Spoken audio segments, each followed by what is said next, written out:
2026년 미국 이스라엘, 이란 전쟁 원인과 전망. 지금 이 순간 중동에서는 21세기 들어 가장 규모가 큰 국가 간 전면전이 벌어지고 있습니다. 바로 미국과 이스라엘이 연합하여 이란을 공격한 2026년 이란 전쟁입니다.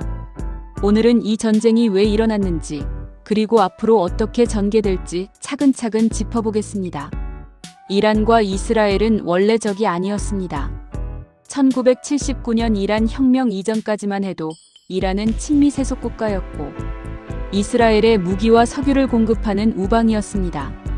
그러나 아야톨라 호메이니가 이끈 이슬람 혁명으로 정권이 바뀌면서 이란은 급격하게 반미 반이스라엘 노선으로 돌아섰습니다. 이때부터 두 나라는 수십 년에 걸친 그림자 전쟁, 즉 대리전의 시대로 접어들었습니다. 이란은 헤즈볼라, 하마스, 후티 반군 같은 이른바 저항의 축 세력들을 지원하며 이스라엘을 간접적으로 압박해왔습니다. 이스라엘 입장에서 이란은 단순한 라이벌이 아니라 자국의 생존을 위협하는 핵심 적대 세력이었습니다. 여기에 핵 문제가 더해졌습니다. 오바마 행정부 시절 미국과 이란은 핵 합의를 통해 잠깐 숨고를 시간을 가졌지만 트럼프 1기 행정부가 일방적으로 합의를 탈퇴하자 이란은 핵 개발에 다시 속도를 냈습니다.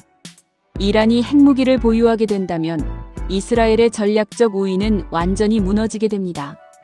이것이 이스라엘이 절대 용납할 수 없는 마지노선이었습니다. 수십 년간 이어진 구조적 갈등 위에 2023년부터 2026년 사이의 결정적인 사건들이 연달아 터지면서 전면전의 조건이 갖춰졌습니다. 2023년 10월 하마스가 이스라엘을 기습 공격하면서 가자 전쟁이 시작되었습니다. 이 과정에서 이란의 지원을 받은 헤즈볼라, 후티 반군 등이 이스라엘과 중동의 미군 기지를 동시다발적으로 위협했고 이스라엘은 레바논과 예멘에 대한 공습으로 응수했습니다. 2025년 6월에는 이스라엘이 이란 본토를 직접 공습해 이란군 수뇌부를 상당수 제거하는 이른바 12일 전쟁이 벌어졌습니다. 이 시기 이란의 군사력에는 심각한 타격이 가해졌습니다. 그리고 2025년 12월 말부터 이란 내부에서 대규모 반정부 시위가 폭발했습니다. 경제난과 억압적인 신정체제에 지친 이란 시민들이 거리로 나왔고 이란 정부는 이를 무력으로 진압하여 수천 명이 희생되었습니다. 트럼프 대통령은 이 사태에 강하게 반응했고 이란 시위대에 대한 공식 지지를 선언했습니다. 2026년 1월 미국은 중동 해역에 대규모 함대를 파견했습니다. 2월에는 미국과 이란이 간접 핵 협상을 진행하는 한편 미국은 2003년 이라크 침공 이후 최대 규모의 중동 군사력 증강에 착수했습니다. 협상과 전쟁 준비가 동시에 진행되는 아슬아슬한 시간이었습니다.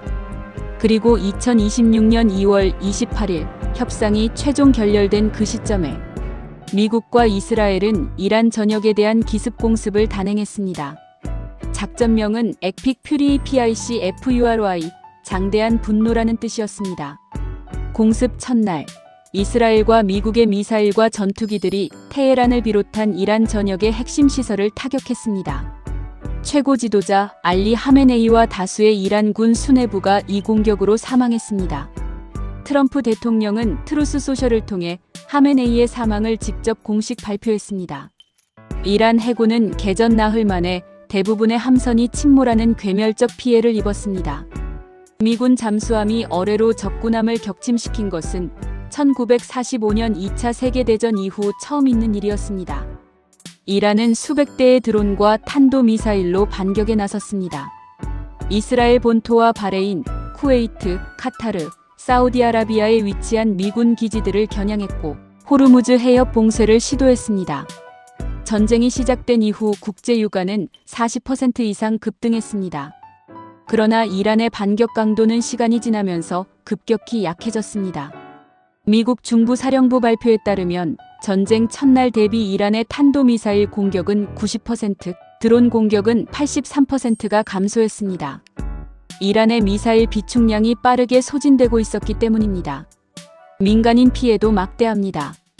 이란 적신월사는 600명 이상의 민간인이 사망했다고 밝혔고 학교, 병원, 문화유산 등 6,000개 이상의 민간 시설이 피해를 입었습니다. 테헤란에서만 10만 명 이상이 피난길에 올랐습니다. 유엔 인권 전문가들은 이번 공습을 잠재적인 전쟁 범죄로 규정하며 강하게 비판했습니다. 그렇다면 이 전쟁은 어디로 향하고 있을까요? 현재 가장 주목해야 할 변수들을 살펴보겠습니다. 첫째, 이란 정권의 붕괴 또는 교체 시나리오입니다. 미국과 이스라엘의 작전 목표는 단순한 핵시설 파괴가 아니라 이란 이슬람 공화국의 정권 교체로 보입니다. 트럼프 대통령은 이란 국민들에게 우리가 일을 마치면 정부는 여러분의 것이 될 것이라고 직접 연설하며 봉기를 촉구했습니다. 하메네이의 사망 이후 이란 지도부는 극도로 혼란스러운 상태이며 이란 내 반정부 세력이 얼마나 결집하느냐가 전쟁의 향방을 가를 핵심 변수입니다. 둘째, 러시아의 개입 가능성입니다. 러시아가 미군을 공격하기 위한 표적 정보를 이란에 제공하고 있다는 보도가 나왔습니다. 러시아는 전쟁 시작 이후 미군 자산의 위치 정보를 이란과 공유하고 있는 것으로 알려졌습니다. 러시아가 얼마나 적극적으로 개입하느냐에 따라 전쟁은 미소, 냉전 이후 최대의 강대국 충돌로 비화할 수 있습니다. 셋째, 에너지 전쟁으로의 확전 우려입니다. 이스라엘이 이란의 석유 저장 시설을 폭격하자 이란은 중동 전역의 에너지 시설을 똑같이 보복하겠다고 경고했습니다. 만약 이란이 사우디아라비아나 UAE의 석유 시설을 공격한다면 국제 유가는 배럴당 200달러에 육박할 수 있다는 전망도 나옵니다. 이는 전 세계 경제에 심각한 타격을 줄 것입니다. 넷째, 미국 내 정치적 갈등입니다. 트럼프 대통령의 주요 지지 세력인 MAGA 내부에서도 이번 전쟁을 두고 찬반이 갈리고 있습니다. 미국 상원에서는 청문회 중 반전 시위대가 강제 퇴장당하는 사건이 벌어지기도 했습니다. 전쟁이 장기화될수록 국내 여론의 이탈이 미국의 전쟁 수행 의지에 영향을 미칠 수 있습니다. 다섯째, 협상의 가능성입니다. 군사적 압박과 동시에 협상 채널도 완전히 닫히지는 않았습니다. 이란의 미사일 반격 능력이 급격히 소진되는 상황에서 이란 내 온건 세력이 휴전 또는 항복에 가까운 협상을 선택할 가능성도 배제할 수 없습니다. 트럼프 대통령 역시 이란 군부를 향해 투항하면 완전한 면책을 보장한다고 공개적으로 제안한 바 있습니다. 2026년의 이란 전쟁은 단순한 중동의 분쟁이 아닙니다.